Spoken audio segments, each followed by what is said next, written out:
Hello friends, welcome to EMRS Computer Science Tier 2 Syllabus Completion Series. So today's topic will be data protection, जो कि हमारा society law और ethics का तीसरा topic है, जिसमें इंटेलेक्चुअल प्रॉपर्टी राइट्स, जिसमें कॉपीराइट्स, पेटेंट और ट्रेडमार्क दिया हुआ है, उसको आज कंप्लीट करेंगे हम लोग, right. So what will be the agenda of our day. तो आज हम देखेंगे कि आईपीआर का नीड क्या है, like why there is a need of intellectual property rights. पहला टॉपिक ये होगा। दूसरा टॉपिक होगा इसमें कि how intellectual property is protected, intellectual property को कैसे प्रोटेक्ट किया जाता है। और थर्ड है कि आईपीआर का क्या टाइप है, जिसमें कॉपीराइट, पेटेंट और ट्रेडमार्क है। और लास्ट में दोस्तों एक बोनस के लिए आपको descriptive final EMRS exam forward में कैसे लिखना है 4 मार्क्स के लिए 15 क्वेश्चंस जो रहेगा, उसके लिए एक आपको टेम्पलेट मैं दूंगा। तो let's start that why there is a need of IPR. IPR का ज़रूरत क्यों पड़ा, आखिर क्या ज़रूरत है आईपीआर का। तो फॉर एक एग्जांपल जैसे लेते हैं ना कि आप एक घर खरीदते हैं, यू बाई अ हाउस। तो क्या करते हैं, आप हाउस खरीदते हैं तो उसका प्रॉपर्टी राइट्स, उसके लिए रजिस्ट्रेशन आप कराते हैं। तो रजिस्ट्रेशन कराते हैं तो आपको क्या मिलता है, प्रॉपर्टी राइट्स मिलता है, राइट। व्हीकल खरीदते हैं, उसको रजिस्ट्रेशन कराते हैं तो आपको एक नंबर मिलता है, तो आपकी व्हीकल हो जाती है। तो since they are tangible property, ये प्रॉपर्टी को तो आप लाइक मटेरियलिस्टिक प्रॉपर्टी है, ये ऐसी प्रॉपर्टी है जिसको आप छू सकते हैं, ठीक है। उसी तरह अगर आगे देखें तो इंटेलेक्चुअल प्रॉपर्टी क्या है। इंटेलेक्चुअल का मतलब क्या होता है दोस्तों, तो इंटेलेक्चुअल का मतलब होता है इंटेलेक्ट, इंटेलेक्ट जो कि क्रिएटिविटी से आता है, ठीक है। जैसे सॉन्ग्स हो गया, कोई गाना लिखता है या गाता है, वो एक इंटेलेक्चुअल प्रॉपर्टी है। सॉफ्टवेयर कोड, कोई पर्टिकुलर एप्लीकेशन का सॉफ्टवेयर कोड, वो भी एक इंटेलेक्चुअल प्रॉपर्टी हो गया। कोई नया इनोवेशन या कोई नया डिस्कवरी आप करते हैं, वो भी एक इंटेलेक्चुअल प्रॉपर्टी हो गया। या कोई आप एक बुक लिखते हैं, वो भी एक इंटेलेक्चुअल प्रॉपर्टी हो गया, ठीक है। तो हम समझ गए कि आईपीआर का मतलब क्या है, इंटेलेक्चुअल प्रॉपर्टी का मतलब क्या है। और एक और बात याद रखना दोस्तों कि जो इंटेलेक्चुअल प्रॉपर्टी होता है वो इनटेंजिबल होता है। जैसे प्रॉपर्टी राइट्स होता है, जो आप घर खरीदते हैं या ज़मीन खरीदते हैं, they are tangible property. But हम पढ़ने जा रहे हैं intellectual property which are intangible. तो पहला ये बेसिक आपको याद होना चाहिए, intellectual properties are intangible, okay. अब देखते हैं कि इसका ज़रूरत क्यों पड़ा, why there is a need of IPR, why there is a need of intellectual property rights, ठीक है। तो जैसे हमने पढ़ा था प्रॉपर्टी राइट्स में कि जिस तरह से रजिस्ट्रेशन के बाद आपका वो प्रॉपर्टी राइट्स आपको मिल जाता है, आपको दे दिया जाता है कागजात, उसी तरह से जब आप इंटेलेक्चुअल प्रॉपर्टी राइट्स जिसमें ट्रेडमार्क आएगा, कॉपीराइट्स आएगा, ठीक है, तो वो करेंगे आपको। तो उसमें क्या होगा कि आईपीआर का प्रोटेक्शन होगा। आईपीआर प्रोटेक्ट क्या करेगा इसमें, तो क्रिएटर को प्रोटेक्ट करेगा, यानी जिसने जो बनाया है कोई पर्टिकुलर प्रोडक्ट को, उसको प्रोटेक्शन देगा, उसको लीगल राइट्स देगा, उसको प्रिजर्व करने के लिए, उसके मिसयूज़ को रोकेगा और इनोवेशन को इनकरेज करेगा। क्लियर। तो ये 3 चीज़ हमें कभी भी लिखना है इंटेलेक्चुअल प्रॉपर्टी राइट्स में। तो ये लिख सकते हैं कि प्रोटेक्टिंग द क्रिएटर, कोई सॉन्ग बनाया है तो वो क्रिएटर हो गया, कोई सॉफ्टवेयर लिखा है तो वो क्रिएटर हो गया, कोई इनोवेशन नया डिस्कवरी किया है मेडिसिन का, वो क्रिएटर हो गया। तो उसका सबसे पहले क्रिएटर का प्रोटेक्शन, सेकंड उसका मिसयूज़ को रोकना, ठीक है, जो भी इनोवेशन है उसका मिसयूज़ को रोकना। और थर्ड इज़ इनकरेज, इनोवेशन को इनकरेज करना, क्योंकि अगर आपने कुछ बनाया है तो आप चाहते हैं कि लोग उसके लिए आपको रिकॉग्नाइज करें। अगर आपका ही कुछ बनाया हुआ चीज़ों को या इनोवेशंस को कोई दूसरा यूज़ करने लगे without giving credit, so innovation हो नहीं पाएगा, ठीक है। तो ये हो गया अपना। फिर अब देखते हैं कि इंटेलेक्चुअल प्रॉपर्टी को प्रोटेक्ट कैसे किया जाता है। So there is a law as per the government policy and law, IPR is protected mainly through 3 ways, 3 तरीका है, जिसमें पहला है कॉपीराइट, पेटेंट और ट्रेडमार्क। कौन कौन है, कॉपीराइट, पेटेंट और ट्रेडमार्क। तो ये 3 तरीका है आईपीआर को प्रोटेक्ट करने के लिए। और आगे हम लोग पढ़ेंगे तीनों को डिटेल में, राइट। अब देखते हैं हम लोग कॉपीराइट। तो हम लोग देख लेते हैं कि हमने क्या पढ़ा। तो why there is a need of IPR पढ़ लिया, how intellectual property is protected, तो ये हमें आगे पढ़ेंगे। और एक एक इंटेलेक्चुअल प्रॉपर्टी आईपीआर को, राइट्स को, कॉपीराइट, पेटेंट और ट्रेडमार्क को हम लोग आगे पढ़ेंगे। तो सबसे पहले देखते हैं हम लोग दोस्तों कॉपीराइट के बारे में। तो कॉपीराइट क्या है? तो copyright protect original creative expression. यहाँ ध्यान दीजिएगा दोस्तों कि ओरिजिनल क्रिएटिव एक्सप्रेशन को प्रोटेक्ट करता है, नॉट आइडियाज़। आइडिया को प्रोटेक्ट नहीं करता है। जैसे आपको एक आइडिया आ गया कि हाँ, कोई एक ऐसा मैं व्हीकल बनाऊंगा जो कि 5 मिनट में इंडिया से यूएस चला जाए, तो ये एक आइडिया है, लेकिन कल मैंने वो बना दिया, तो उस आइडिया, ओरिजिनल क्रिएटिव आइडिया वो मेरा है, तो उसका एक्सप्रेशन के लिए कॉपीराइट होता है, ये नहीं कि आपका आइडिया के लिए होता है। ठीक है। फॉर एग्जाम्पल देखते हैं मोगली। मोगली का स्टोरी आपने सबने पढ़ा होगा। तो एक जनरली एक बॉय का स्टोरी है जंगल में, ठीक है। बट वो तो अलग अलग स्टोरी जो हो सकता है ना, एक वही थोड़ी ना स्टोरी हो सकता है। मोगली का ही स्टोरी थोड़ी ना हो सकता है। कोई दूसरा आप भी कल एक स्टोरी लिख सकते हैं, अ बॉय इन अ जंगल, जिसका बिल्कुल ही प्लॉट अलग हो, तो वो ठीक है। लेकिन आप एक नाम दिए अ बॉय इन अ जंगल, और फिर आप क्या करने लगे कि उसके कैरेक्टर को यूज़ करने लगे, मोगली को यूज़ करने लगे, बल्लू को यूज़ करने लगे, भालू को यूज़ करने लगे, ठीक है ना। तो वो कॉपीराइट इन्फ्रिंजमेंट होगा। That will be against the copyright infringement, not against, but that will be the copyright infringement. Okay. तो ये क्या चीज़ को प्रोटेक्ट करता है? ये प्रोटेक्ट करता है बुक एंड राइटिंग को। कोई आपने कोई नया किताब लिखा, उसको प्रोटेक्ट करता है कॉपीराइट। उसको कोई दूसरा ऐसे बिना परमिशन के यूज़ नहीं कर सकता है। फोटोग्राफ्स, जनरली फोटोग्राफ्स भी दोस्तों कॉपीराइटेड होते हैं। जो बड़े बड़े फोटोग्राफर्स होते हैं, लाइक जो तंजानिया में एनिमल वाइल्ड लाइफ फोटोग्राफी कर रहे हैं, तो वो अपने फ़ोटोज़ को कॉपीराइट करवा लेते हैं। ठीक है। फिर है म्यूज़िक एंड वीडियोस। म्यूज़िक और वीडियोस तो आपको पता है कि कॉपीराइटेड होता है। इवन कंप्यूटर सॉफ्टवेयर भी दोस्तों कॉपीराइटेड होता है। और आर्टिस्टिक एंड लिटरेरी वर्क्स, आपने कोई आर्ट बनाया या कुछ इस तरह का कुछ लिखा, आपने बुक्स लिखा, जैसे अभी बानो मुश्ताक का, जो कि हमारी ये बुकर प्राइज़ विनर है, Bano Mushtaq international Booker prize winner है। तो इनका जो बुक है हर्ट लैम्प, उसके लिए इन्होंने कॉपीराइट करवाया है। ठीक है। तो लिटरेरी वर्क के लिए भी कॉपीराइटेड पॉसिबल है। ठीक है। अब हम लोग देखते हैं कि कॉपीराइट्स में राइट क्या मिलता है। आखिर कॉपीराइट बार बार बोल रहे हैं, तो बट उसमें राइट मिलता क्या है? तो उसमें राइट मिलता है कि रिप्रोड्यूस, यानी जैसे आपने कोई पार्टिकुलर बुक के लिए कॉपीराइट कराया, ये आपकी बुक है और आपने इस बुक के लिए कॉपीराइट करा दिया, कॉपीराइटेड हो गया। ठीक है। ये बुक कॉपीराइटेड हो गया, तो आप क्या कर सकते हैं? इसका रिप्रोड्यूस कर सकते हैं। आपके परमिशन के बिना इसका कॉपी नहीं बना सकता। You can only make it. आप इसको डिस्ट्रीब्यूट कर सकते हैं। फोटोकॉपी नहीं, उसको आप सलीके से उसका बाइंडिंग करके आप उसको बेच सकते हैं, शेयर कर सकते हैं कॉपी को। फिर डेरिवेटिव वर्क्स, या जैसे होता है ना कि चेतन भगत की कोई नोवेल है, उस पर मूवीज़ बन रहा है, तो that is a derivative work. कि नोवेल तो है चेतन भगत का और उस पर मूवीज़ बन रहा है। ठीक है। तो वो भी डेरिवेटिव वर्क के लिए जो कॉपीराइट का जो परमिशन लेना पड़ेगा, वो क्रिएटर से लेना पड़ेगा, क्योंकि क्रिएटर इसमें बहुत इंपॉर्टेंट हो जाता है। ठीक है। या कोई पब्लिक डिस्प्ले करना है या परफॉर्मेंस का भी कॉपीराइट होता है। ठीक है। तो हम लोगों ने क्या पढ़ा कि कॉपीराइट का कैसे प्रोटेक्ट होता है।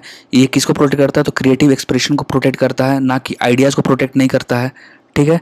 फिर हमने देखा कि कॉपीराइट में राइट है क्या आखिर। तो उसमें है रिप्रोड्यूस करने का राइट है, डिस्ट्रीब्यूट करने का राइट है, डेरिवेटिव वर्क्स का राइट है, और पब्लिक डिस्प्ले परफॉर्मेंस का राइट है। ठीक है। तो आप ऐसे लिख सकते हैं कि कॉपीराइट क्या है। और तो एक डेफिनेशन है दोस्तों, इसको याद रख सकते हैं आप। ये copyright is a legal right. पहला तो क्या है, ये लीगल राइट है। और ये क्या प्रोटेक्ट करता है? Original creative expression. ऊपर मैंने पढ़ा था ना क्रिएटिव एक्सप्रेशन को, तो original creative expression of the author, not ideas. Simple. It grants exclusive right to reproduce, distribute and use the work. ये एक्सक्लूसिव राइट देता है, यानी राइटर केवल क्रिएटर को ही राइट देता है। एक्सक्लूसिव राइट मतलब कि only to creator, only to creator, उसको ही राइट देता है। वो चाहे तो रिप्रोड्यूस कर सकता है, डिस्ट्रीब्यूट कर सकता है, डेरिवेटिव वर्क के लिए बेच सकता है, या पब्लिक डिस्प्ले परफॉर्मेंस के लिए परमिशन दे सकता है। ठीक है। तो हम लोगों ने कॉपीराइट पहला अपना कंप्लीट कर लिया। अब देखते हैं सेकंड मार्क है दोस्तों पेटेंट। पेटेंट क्या है कि पेटेंट इनकरेज करता है इन्वेंटर्स को इनकरेज करता है to share knowledge without fear of misuse. Share कर सकता है नॉलेज को विदाउट फियर ऑफ मिसयूज। ठीक है। अब देखिए दोस्तों, यहाँ मिसयूज का क्या बात है। जैसे आपने कोई चीज़ इन्वेंट किया, अब चाहते हैं कि आपका ही उसमें राइट रहे, क्योंकि आपने इन्वेंट किया इतना मेहनत करके, रात भर काम करके, पूरा समय अपना देकर आपने काम किया है, बट कोई दूसरा उसका यूज़ कर रहा है, तो दैट इज़ उसको प्रोटेक्ट करने के लिए क्या करेंगे आप, तो उसके लिए आप पेटेंट कराएंगे। ठीक है, पेटेंट के लिए क्या ज़रूरत होता है दोस्तों, तो चार चीज़ें ज़रूरत होती हैं, तीन चीज़ें ज़रूरत होती हैं। पहले आपको एप्लीकेशन रिक्वायर्ड होगा, इन्वेंटर मस्ट अप्लाई, आपको जाके अप्लाई करना पड़ेगा। DPIIT होता है, DPIIT के अंदर आपको अप्लाई करना पड़ेगा। ठीक है, department of trade, ministry of trade के अंदर होता है DPIIT, जो कि इंटेलेक्चुअल प्रॉपर्टी के लिए, इंटेलेक्चुअल प्रॉपर्टी या पेटेंट के लिए, लाइसेंसिंग के लिए होता है, डिपार्टमेंट है। तो वहाँ सबसे पहले क्या करना पड़ेगा, आपको अप्लीकेशन देना पड़ेगा, फर्स्ट चीज़। सेकंड है क्या कि ये जो एप्लीकेशन जो आपको मिला, तो ग्रांटेड टू इन्वेंट, तो ये जो पार्टिकुलर आपको पेटेंट मिलेगा वो क्रिएटर को ही मिलता है, जिसने क्रिएट किया उसको ही मिलता है, पहला चीज़। तो पहला क्या काम है इसमें पेटेंट में, एप्लीकेशन आपको देना पड़ेगा। फिर उसको क्या करना पड़ेगा कि जो राइट जो मिलेगा आपको ये पेटेंट का, वो इन्वेंटर को ही मिलेगा, यानी जो क्रिएटर को ही मिलेगा। और एक्सक्लूसिव राइट होता है दोस्तों, देखिए यहाँ भी एक्सक्लूसिव राइट है, यानी आपके पास ही केवल क्रिएटर के पास राइट है कि उसका यूज़ कर सकता है, या सेल कर सकता है, या डिस्ट्रीब्यूट कर सकता है। समझ गए। और ये दोस्तों एक इंपॉर्टेंट MCQ का पॉइंट बन सकता है यहाँ कि ये 20 ईयर्स के लिए वैलिड होता है। कितने ईयर्स के लिए वैलिड होता है, 20 ईयर्स के लिए वैलिड होता है। अब क्या होगा कि after 20 years the invention becomes public property. जैसे एग्जांपल आपको देता हूं दोस्तों कि आईफोन 2007 में पहली बार लॉन्च हुआ था, आपको पता होगा। तो उसका टच स्क्रीन का उन्होंने पेटेंट करा लिया था। पेटेंट क्यों करवाया था, अब आपको समझ में आ गया कि fear of misuse. Apple company ने अपना R&D किया उस पार्टिकुलर टच स्क्रीन के लिए, टेक्नोलॉजी के लिए, ईयर्स लगा दिए, बिलियंस ऑफ पैसे खर्चे कर दिए। ठीक है ना। अब पता चला कि कोई Xiaomi कंपनी है उसका यूज़ करने लगा विदाउट बाइंग द पेटेंट और बाइंग द लाइसेंस। समझ गए ना आप। तो ये तो फिर इनजस्टिस होगा, जिसने 20 years of research and development किया एप्पल ने। So that's why fear of misuse के लिए ये क्या किया कि एप्पल ने 2007 में टच स्क्रीन जो आईफोन का है उसको पेटेंट करा लिया। अब पेटेंट करा लिया तो ये 2027 में ये पेटेंट ख़त्म हो जाएगा दोस्तों। अब इस ख़त्म होने का क्या मतलब है, 20 ईयर्स तक रहेगा, 2007 से लेके 2027 तक। इसका मतलब है कि 2027 के बाद कोई भी कंपनी विदाउट एनी पेटेंट और एनी लाइसेंस उसके यूज़ कर सकता है। अब क्वेश्चन है क्या, अभी कोई यूज़ कर रहा होगा क्या एप्पल का जो टच स्क्रीन टेक्नोलॉजी है? हाँ, यूज़ कर सकता है दोस्त, उसके लिए लाइसेंस खरीदना पड़ेगा उसको। ठीक है, उसके लिए लाइसेंस खरीदना पड़ेगा। ठीक है, अब डेफिनेशन देख लेते हैं। अब patent is a legal right granted to inventor, उधर था क्रिएटर, यहाँ inventor, to exclusively use, sell और distribute an innovation for a fixed period. यहाँ फिक्स्ड पीरियड के लिए है, 20 ईयर्स के लिए है। ठीक है, तो आपने देखा ना, लीगल राइट देता है ये। ठीक है, यहाँ इन्वेंटर को, वहाँ क्रिएटर को, और एक्सक्लूसिव राइट है यूज़ करने का, सेल करने का और डिस्ट्रीब्यूट करने का, बट यहाँ 20 ईयर्स के लिए बस। राइट, अब आगे देखते हैं हम लोग। अब जैसे ये देखिए दोस्तों, ये देखिए आगे हम लोग देखते हैं। हाँ, अगला टॉपिक है दोस्तों ट्रेडमार्क। हमने 2 कंप्लीट कर लिया, ऊपर मैं दिखा देता हूँ आपको।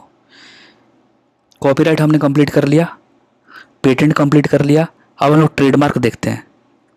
तीसरा जो लास्ट टॉपिक है वो है ट्रेडमार्क। तो ट्रेडमार्क क्या होता है दोस्तों? ट्रेडमार्क होता है कि आइडेंटिफाई, ओरिजिनल ब्रांड को आइडेंटिफाई करने के लिए। बस यही लाइन आपको याद रखना है। ये कीवर्ड है, ऑफिशियल कीवर्ड है NCERT में, और भी अलग बुक्स में मिल जाएंगे। Identifying original brand, so that, क्यों ऐसा, क्यों? ताकि कंज्यूमर जो हो ना, उसको कोई कन्फ्यूज़न नहीं हो, कंज्यूमर को किसी भी तरह का कन्फ्यूज़न नहीं हो। ठीक है, अब कैसे पता कर सकते, कैसे आइडेंटिफाई कर सकते हैं? या तो नेम से आइडेंटिफाई करें, उसके लोगो से आइडेंटिफाई करें, या सिंबल से आइडेंटिफाई करें, या स्लोगन से आइडेंटिफाई करें। जैसे देखते हैं दोस्तों नेम से, जैसे मान लेते हैं कि आई एम लविंग इट, तो ये आप जानते हैं कि मैकडोनल्ड का, मैकडी का ये सिंबल है। राइट, या ये पार्टिकुलर डिज़ाइन देख लीजिए, ये आपको देखते ही पता चल जाएगा कि एप्पल का है। ठीक है, ये एंड्रॉयड का है। तो ये क्या होता है? यही होता है ट्रेडमार्क्स। अब ये देखिए, जैसे स्लोगन भी होता है। स्लोगन क्या है? BSNL connecting India. तो ये कनेक्टिंग इंडिया इसका स्लोगन है, जो कि ट्रेडमार्क है BSNL के लिए। तो ये क्या करता है कि इससे क्या पता चलता है दोस्तों? ओरिजिनल ब्रांड को आइडेंटिफाई करने में मदद होता है उसमें। ठीक है, अब जैसे ये नाइकी का है, तो आप इसको केवल देखकर आप पहचान सकते हैं कि हाँ ये नाइकी का है, तब आप ओरिजिनल ब्रांड को पहचान सकते हैं। ठीक है, अब देखते हैं trademark help consumer identify the correct brand and prevent confusion, ये मैंने बता दिया ऊपर ही। अब डेफिनेशन देख लेते हैं दोस्तों, ट्रेडमार्क का क्या डेफिनेशन है। तो trademark is a distinctive sign, sign में सब आ जाएगा, सिंबल आ जाएगा, स्लोगन, लोगो, सब कुछ, सच एज नेम, लोगो और symbol that identifies what and distinguish what the good और services of one business from other. पता कर सकते हैं आप कि ये नाइकी है और ये कुछ ऐसा बना दे तो ये नाइकी तो नहीं होगा, ठीक है। तो इस तरह से ये ओरिजिनल ब्रांड को पहचानने में मदद करता है। It helps prevent consumer confusion को दूर करता है। तो ट्रेडमार्क ये हो गया अपना, ठीक है। तो हमने क्या क्या पढ़ा देख लेते हैं। हमने इंटेलेक्चुअल प्रॉपर्टी राइट्स पढ़ा कि why do we need intellectual property rights, intellectual property rights को कैसे प्रोटेक्ट किया जाता है, डिफरेंट इंटेलेक्चुअल प्रॉपर्टी राइट्स क्या क्या है। और फिर एक दोस्तों लास्ट में देख लेते हैं descriptive final EMRS exam format question. तो देखिए 3 चीज़ हमने पढ़ा, क्या क्या पढ़ा। तो पहला पढ़ा हमने कॉपीराइट, फिर मैंने पढ़ा हमने पेटेंट, और एक लास्ट हो गया ट्रेडमार्क। तो इस पर अगर क्वेश्चन लिखने को आता है जो कि 4 मार्क्स का रहेगा क्वेश्चंस, तो दोस्तों एक चीज़ याद रखना है कि सबसे पहले डेफिनेशन 2 to 3 लाइंस का इतना लिखें। जैसे हमारा आ गया कि ट्रेडमार्क पर कि what do you mean by trademark, इस तरह क्वेश्चन आ गया तो आप लिखेंगे सबसे पहले कि उसका डेफिनेशन लिखेंगे। डेफिनेशन में आप ये बिल्कुल याद कर सकते हैं, ये बिल्कुल ऑफिशियल डेफिनेशन है, आप इसको लिख सकते हैं, ठीक है। फिर अगर आ गया क्वेश्चन IPR पे, इंटेलेक्चुअल प्रॉपर्टी राइट्स पर, तो इंटेलेक्चुअल प्रॉपर्टी राइट्स को पहले डिफाइन कीजिए 2 लाइंस में कि ये लीगल राइट देता है जो भी क्रिएटर है उसको, ताकि उसका मिसयूज़ नहीं कर पाए, उसका जो भी क्रिएशन है उसको मिसयूज़ नहीं कर पाए। 3 टाइप बना दीजिए इस तरह का, आप डायग्राम इस तरह का, टाइप्स बना सकते हैं आप, टाइप्स ऑफ IPR, ठीक है। ऐसे डायग्राम बना दिए, ये 3 कॉपीराइट, पेटेंट और ट्रेडमार्क, ये तीनों डायग्राम बना दिए। और फिर लास्ट में एग्जांपल दे दिए दोस्तों, एक एक एग्जांपल सबका, कि जैसे मान लेते हैं कि ट्रेडमार्क एग्जांपल है तो आप नाइकी का लोगो दे दिए या एप्पल का दे दिए। पेटेंट का भी देख सकते हैं कि पेटेंट का ऐसे कुछ ज़्यादा ऐसे एग्जांपल नहीं है, बट आप ये प्रॉपर्टीज़ लिख सकते हैं पेटेंट का, जो भी इसका कैरेक्टर्स है ना, कि वैलिड फॉर 20 ईयर्स का वैलिड रहता है, एक्सक्लूसिव राइट देता है यूज, सेल और डिस्ट्रीब्यूट के लिए। और ये एग्जाम्पल आप लिख सकते हैं इसमें। देखिए ये एग्जाम्पल आप लिखेंगे तो ये वैल्यू एडिशन हो जाएगा, कि जैसे यहाँ पेटेंट लिखा, यहाँ पेटेंट सेकंड में पेटेंट लिखा, और पेटेंट में एग्जांपल लिख दिया कि आईफोन टचपैड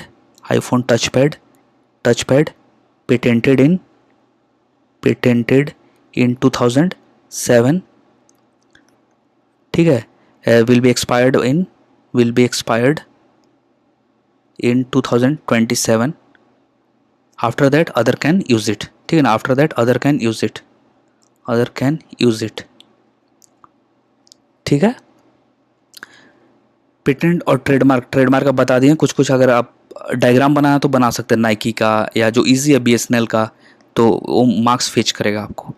तो ऐसे कर सकते हैं। और लास्ट में कंक्लूड कर सकते हैं दोस्त, कि कंक्लूजन में लिख सकते हैं कि अब किसी पर भी आया कि IPR क्यों ज़रूरत है, तो लिख सकते हैं कि IPR से क्या होता है कि इनोवेशन बढ़ता है। कंक्लूजन लिख सकते हैं IPR से क्या होता है कि एक सिक्योरिटी प्रोवाइड होता है, जो भी क्रिएटर हो, एक तरह से समझे कि आप उसको सेल कर सकते हैं। That can be a source of income, that can be a source of innovation. इसलिए दोस्तों एक फैक्ट आपको मैं बताता हूँ कि IPR इंटेलेक्चुअल प्रॉपर्टी राइट्स में USA और चाइना ये सबसे आगे हैं, ठीक है।